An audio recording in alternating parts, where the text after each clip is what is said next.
Hi every one, this is from SEBI IS academy. இன்னைக்கு நம்ம Dinamani news பேப்பரில் இருக்கக்கூடிய கரண்ட் அஃபேர்ஸ் பார்க்கலாம்.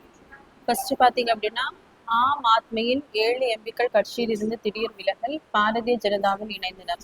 ஸோ இந்த டாபிக் பார்த்தீங்கன்னா குரூப் 1 மெயின் சிலபஸ் பேப்பர் 3 பாலிட்டியில் பார்லிமெண்ட்ல வந்து கவர் ஆகும். ஸோ ஆர்டிகல் 101 பார்த்தோம் அப்படின்னா கான்ஸ்டியூஷனில் it mentions about the vacant of seats, அதாவது பாராளுமன்றத்தில் இருக்கக்கூடிய அந்த லோக்சபா மற்றும் ராஜ்யசபாயில இருக்கக்கூடிய அந்த எம்பிக்களின் பதவி வந்து எவ்வாறு காலியாகும் அப்படின்னு சொல்லக்கூடிய ப்ரொவிஷன்ஸ் பார்த்தீங்கன்னா நமக்கு ஆர்டிகல் 101ல இருக்கும். ஸோ அதுவே ஆர்டிகல் 102ல பார்த்தீங்க அப்படின்னா டிஸ்குவாலிஃபிகேஷன்.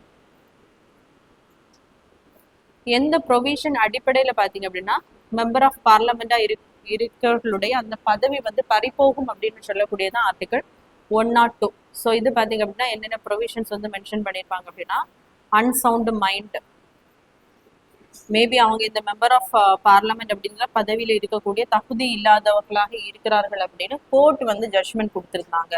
இல்லைன்னா இன்னொரு நாட்டினுடைய சிட்டிசன்ஷிப்பை வந்து இவங்க வாலண்டரியா அக்வயர் பண்ணியிருந்தாங்கன்னா தானாகவே இவர்களுடைய அந்த பதவி வந்து பறிபோகும் அப்படின்னு சொல்லக்கூடியதான் article 102.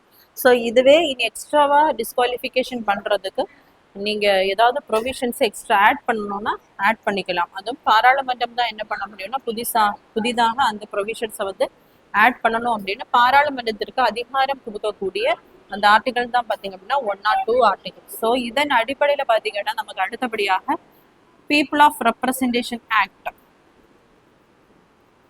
People of representation act 1951 வந்து கொண்டு வந்திருப்பாங்க.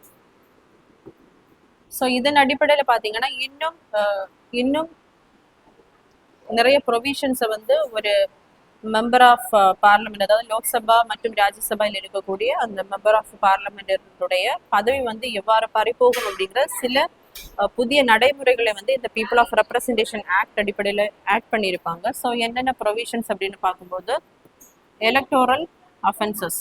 ஸோ இப்போ எலெக்ஷன் நடக்கும்போது பார்த்தீங்க அப்படின்னா நிறைய குற்றச்சாட்டுகள் எழுந்திருக்கும். ஸோ கரப்ஷன் பண்ணாங்க, பிரைபரி வாங்கினாங்க.